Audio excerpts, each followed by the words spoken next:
yeah, we wanted to turn on the camera.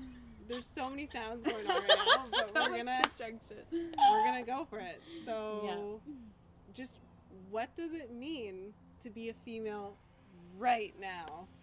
Let's get deep. So let's get deep. With Mandika and Nicole. Getting deep with Mandika and Nicole. What is it? Yeah, wow. And it's an amazing time to be a woman. It's a really beautiful time for women to step into their power and to explore and reconnect to womanhood. What does it mean? What differentiates us as a woman? And I am having so much fun right now exploring the magic of my own body, the mysteries that lie within my being, this portal I have that, you know, once a month can just bleed. The stuff that they don't talk about in school. Yeah. The stuff that is so real. Real to the feel. We have to navigate the system of our body and break down these barriers of the social conditioning. Yes. And just how we even view getting our cycles. And and what that means, like, as a woman, like, getting my cycle means the ability to give birth, you know, and that power to give life. That, to me, as a woman, is the strongest power that exists because we give life. There's these things about being a woman that even just this idea of the childbirth thing, we don't have to have kids right now in order to give birth to life and love and art. So it's that inclusivity, and I think it's that choice right now. Really, like, how can everything that we do be a ceremony? How can life just always be enjoyed and like everything become like this practice, this divine practice to be alive? And you're like, wow, like, this is such a gift. I have a body, I have a soul, I have a heart, I have a mind. I'm so lucky I can do things. Like, I think reminding each other of that place of creation where we can, you know, innovate, we can create art, music, you know, that's our dream space, that's our purpose place. And, you know, a lot of times women, we get into this like caretaker role, whether it's for like our family or community or, you know, our partners, that we don't remember to nurture ourselves and find out what we're about and really express ourselves. And part of that is tapping into like the primal parts of ourselves too, like dancing is so important, and connecting to the earth and singing and finding your voice, like rewilding ourselves to be able to look like within our like heart of hearts. Finding our voices. That's the thing right now. We're so lucky. And I feel having the gratitude for that creates more of it. You know? Like, really just being thankful, like, wow, like, I have friends and I have loved ones and I have a heart and a body and a mind and a soul, and I can connect and I can freely love. And that, to me, as a woman, is like the biggest essence in my life, is being able to freely love. And I know some men are just socially not allowed to love or allowed to cry or allowed to express like that fluidity of emotion. And I think women were created to bring that truthfulness back to the earth. And that's just it. A strong woman can really help a man become a strong man who can be freely expressed, whether it's finding his own inner purpose or inner emotion, like letting that come out and just allowing men to like kind of step into their own divine feminine. And that getting that balance. The Shiva and the Shakti. Like, and I the think yin and yang. It's pretty heavy because at these red tent ceremonies, I'm excited to go to my first one. Yay. What? Are you coming? Because this brings up a lot. Right? Because so what you girls do, you gather your blood in the Diva cup. Because if you haven't checked out the menstrual cup, it's so fascinating to actually have that relationship. And have that visual of your blood, bringing that all together and giving that permission and that offering to the earth is a really interesting space to place your energy. Like that, to me, that's a grounding ritual.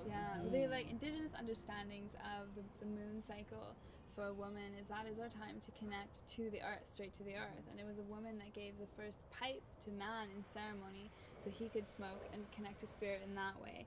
And she didn't need that. Or the sun dance, like the man will pierce himself so he can feel the pain that a woman feels during her time. We don't need to do that. have that regular cycle that's perfectly built and aligned to the earth, the moon cycles, and reconnecting with what our bodies are actually doing at this time is so incredible, that we're honoring also ourselves. When we have parts of our body that we're losing each month that are like live and you know, like physically a part of us, when we just like flush it down the toilet and we view it as an inconvenience, we're ultimately, you know, diminishing our sense of self-worth. When we honor this part of our body, even when we cut our hair, if you take your hair and like you bury it in the earth and you give it back to her, and you know, like you see parts of your body not as like garbage, like they're not garbage. It's like it's sacred stuff that's made of the same sort of molecules as the earth. So you give it back and you establish that cycle, that flow, that you are an earth child. You're a part of the earth. And what the earth gives you back in wisdom is incredible. Like if you plant with a tree, trees, some of them are 300, 800 years old. They know the secrets to immortality better than we do as humans. They are wisdom keepers. They are there to see and record. Like you cut open a tree and you can see how much water there was each year, what was happening.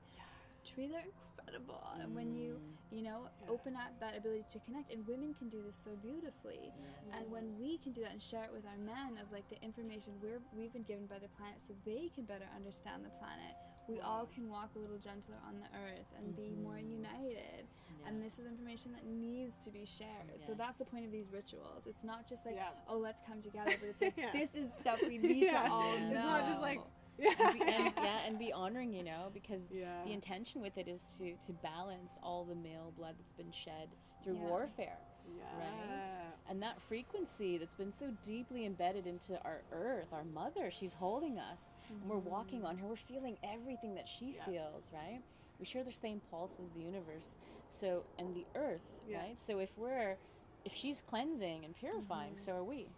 Right? If the cycle of the moon is shifting the planets, we are also in transition. It's all physics.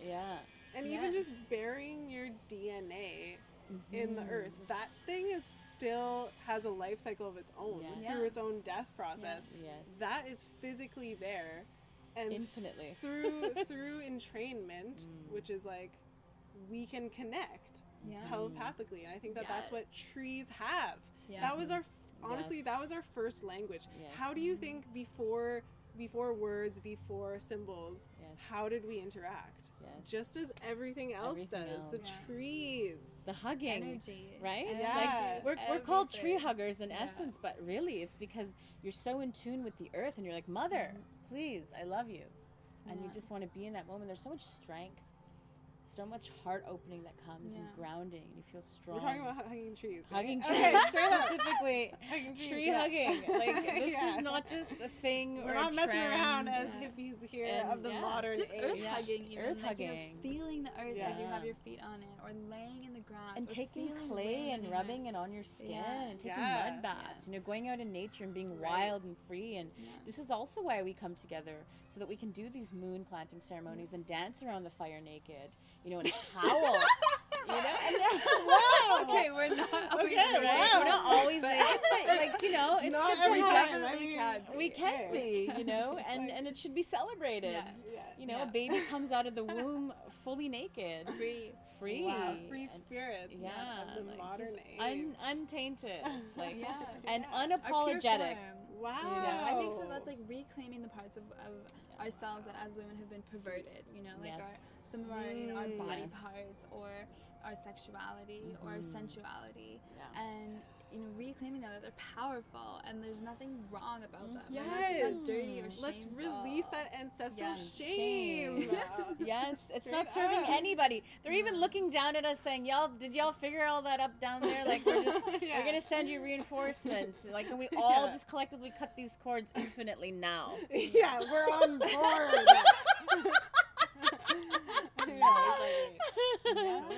But the roots run deep, so it's you know, it's work that we're all doing together and sharing, because most people are not even aware. You know, if I think about, you know, my own journey or many of my friends' journeys, you know, we didn't start out being fully conscious and like, you know, sexually responsible, or you know, even understanding our energy, like our sacred energy, like what does it even mean? Like I didn't even know it existed. And now with a different understanding, a different context of my body and my energy exchange, and you know, my specific energy as a woman, it's so different. And I wish that everyone could have this knowledge now, you know, like proactively, and like younger the better, like for everyone to understand their body, their existence, their power, and the strength, and you know, the sacredness of sexuality, you know, and coming together as one, and what that means, and you know, how to be comfortable and proud of your body, whatever size or shape or color, you know, or even like sexual preference.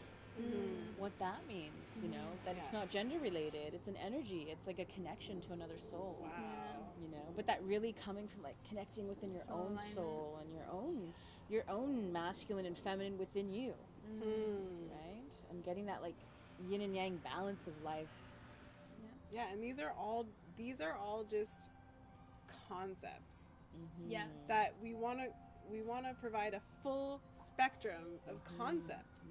Because that is where the play begins, right? Like that is where we can pick and choose, and we can leap and bounds. Redefine all the time. Like I work with so many different women that have an imbalance, and you're trying to express their divine feminine, and it's because they're like, you know, I'm just not girly, or I'm just not, you know, I don't know how to be, I'm more of a tomboy kind of thing. And it's like, you just maybe the strong female archetypes have not been well expressed in the mainstream culture. So not all women know that like goddesses exist, that like, you know, warrioress, like high priestess, like oh my gosh, you know. So just finding these, like as soon as I started to find that there were these different female archetypes that I could look up to that were like amazing, they were fierce, and they weren't just like la la la pretty, like that's beautiful too, like, but it was more like what did they do, what were they capable of, and they helped heal humanity in many areas. And I'm like, that's what I want to be about, and I want to see that fierceness and start to see that within myself, because I could see it as an example that lived out there. So it was like when I started to see these like divine goddesses, it just woke me up to like, whoa, why did no one tell me this? Why is this new language? So it's making the extra effort to actually introduce these words and then define what they mean to you. Define what goddess means to you. And then put that in you, and then dance with it. And it's unique to you. Every individual has their own unique way of expressing their own identity. And so it's like picking at pieces and creating your own little recipe till you have the perfect recipe. Like you don't have to be one way or another way, but you have to be honest with yourself about choosing who you want to be and taking responsibility to realize you have choice. And if you don't like who you are, then change it. It's start in to flow. something. It's in flow. And if it doesn't feel good, if it doesn't resonate, then it's definitely not working. And like to accept that, you know, not to deny it, and to be like honest with yourself. Right? Like, how does this make me feel? And ask for help. You know, like if you don't know what to do, ask for help. You know, because there's tons of help and resources available. If we choose, right? We're master manifestors. We can literally create anything we want. And it's about reclaiming that power with the universe and recognizing, hey, I'm an infinite alchemist. You know, I can transmute anything into love. I can turn anything into love. And from that comes true abundance and true strength and power. Wow, this is turning into like a 10-part series. There's just so much to share. So much to share with you. So much to share. So much to share that we are pumped about, because it provides just more meaning for life. It's understanding. I feel so lucky to have found, because other people put them out there for me to see and find, like through books or through conversation, or you know, through like ancestors existing, like being able to have that knowledge. Like because people do, other people get to thrive. And it's like just remembering that when you need to, you know, you're feeling stuck putting something out, just just put it out, and it's like you'll never know who it's Yes, because sometimes we over criticize ourselves. We know every flaw, every shadow. We've been there 100% to know everything that you've ever done to mess up. So you kind of forget your own essence, like a flower. Unless somebody comes and smells it, can forget how beautiful it smells. Truly, right? Yes. So it's about not getting caught up in how many people on my list of 1,000 people are not going to like this. It's like, how many billions of people in this world are going to love this that you haven't even connected with? Even one person, like that's flow. If one person sees it on the other end of it and it affects them in some way, it's flowed. It's moving. Remembering that, like no matter what, it has to go. And when in doubt, just dance. Like dance or don't dance. Create something, don't create something. Share something, don't. Like we want to see stuff from you. Yes. Keep creating. Yes, that's the thing. It's like, oh wow, is there a beautiful song that my friend just put out, or did they not? Like, I choose the song. Keep going, keep doing it, keep living it, because that frequency is emanating out into the universe, and people pick up on that vibration, that truth feeling. Everyone resonates with that. Doesn't matter where they are and what you're doing, so long as your heart is open and you're connected. You're always flowing. You're always flowing. And we're all connected, whether we stop and like consciously think about it or not. We are connected. Our energy is all together. And if anyone thinks this is not true, it's like, how does Wi-Fi work? Like, how do all these other things, like, how can I look at my phone? How can you see this video right now, like, being across the world? Yes. And so things travel and things affect one another. And to think that our minds and our brains don't do that, when human energy, people are using MRIs, they're using CT scans.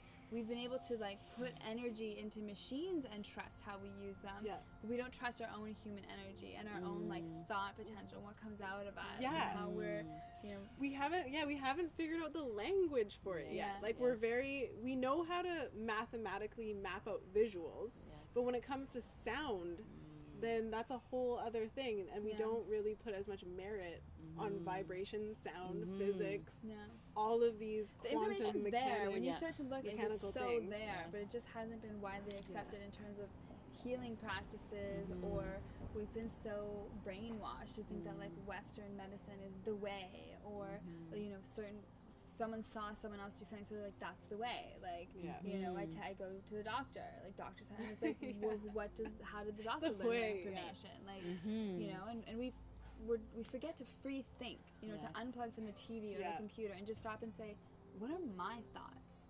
Like, not what is this thing commercial telling me I should wear, or not what is this celebrity wearing, but just like, who am I? Like, if I could choose whatever I wanted to wear or be interested in, to stop and give yourself enough time where you're not having these messages blasted at you that are based on like, capitalism and consumerism, but just stopping and saying, do I need this stuff? Or like, am I more about this? Or do I want to explore this? And giving yourself the freedom to go there, even though most people aren't doing that. But like, I think returning to that way of being where we are curious. We're curious about our purpose and following it in our own unique ways. Yeah, and what we've cultivated from, this age that we've come from. Taking the gold and the diamond and the jewels from what we've learned, and as a species evolve to now, okay, great. We've lived in a very male-dominated, when I say male, I mean energy. I'm not saying gender-related. Frequency, that's just like, and it needed that, right? When a diamond is being chiseled or created, it has to be under a lot of pressure and tension, right, to become this beautiful stone, this rare, precious being, right? So it has to be drilled a little bit, has to be given some pressure. There is a little bit of darkness that everything has to go through before it rises and comes into the light. Okay, so we're here now at this stage where we can be who we are. So what are we going to cultivate? What are we going to take from like this allopathic world, this science-based, very right brain? What are we going to take from that and integrate it into the, to the feminine, to the flow, and create that balance and design this new earth that we all talk about? What does that mean? It's like taking all the best from both aspects and creating an earth on which everyone can thrive on. And women have that vision where they can look this? at things. Like, women stop and we can see things, and then we reflect, and then we say, oh no, this needs to go here, or this needs to go here, or this needs to make this. Like, men are just like, boom, get it done. And it's like, that's great. Like, there's so much like that's amazing about that momentum and that like, will, the power. and the power. But when it's not directed, then it's like it's so short-sighted, and that's like really dangerous for everyone. But when women build stuff, they're more like we're essencers. Like we do some stuff, and then we stop and we look around and we kind of gather, we change it a bit, and then we reflect, and then we let things go, and we, you know, it's like we need to be more in that way of thinking in dealing with humanity. You know, and how are we going to sustain ourselves? How are we going to, you know, continue to live in ways that are, you know, like sustainable, happy, equitable?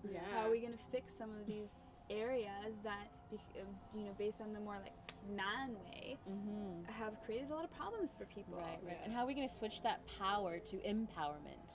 Like when we can go into a place of like courage and strength and unity and coming together and using that force to then like ride into the little attention and the essence that like the female brings together, you know, and that integration, really like to be in this tangible physical like reality. We want to be aligned to the earth. We want to be connected and feeling safe in our body. You want that bass note to be strong. Build it up. Build you. You know, really focus all the time. Like that, the energy has to always be centered. Like even if you become, you know, a CEO of a company, a mother, you know, whatever you're doing, like whatever you're creating, whatever you're birthing, anything and everything has the ability to be supported if you're centered in your truth and who you are and being grounded and integrating your spiritual gifts into the matter, into the earth, like grounding it, bringing it, making it real and tangible. Amazing. So yes, so that was our entire podcast. Wow. It's like the stuff that you talk about with your friends that you want to record because it's information worth sharing. It's ideas to put into your toolbox for life, living, learning. So come follow our journey. Yes, we welcome everyone. Jill Stella this has been the voice of Jill Stella. Wow. Oh, that's amazing. And Mandika, Divya, thank you so much, Jill. Yeah. Like, this has just been so beautiful. Yes. Thank you. And Nicole Tupechka with figs. Yay! Okay. Woo! Yes. Thank you.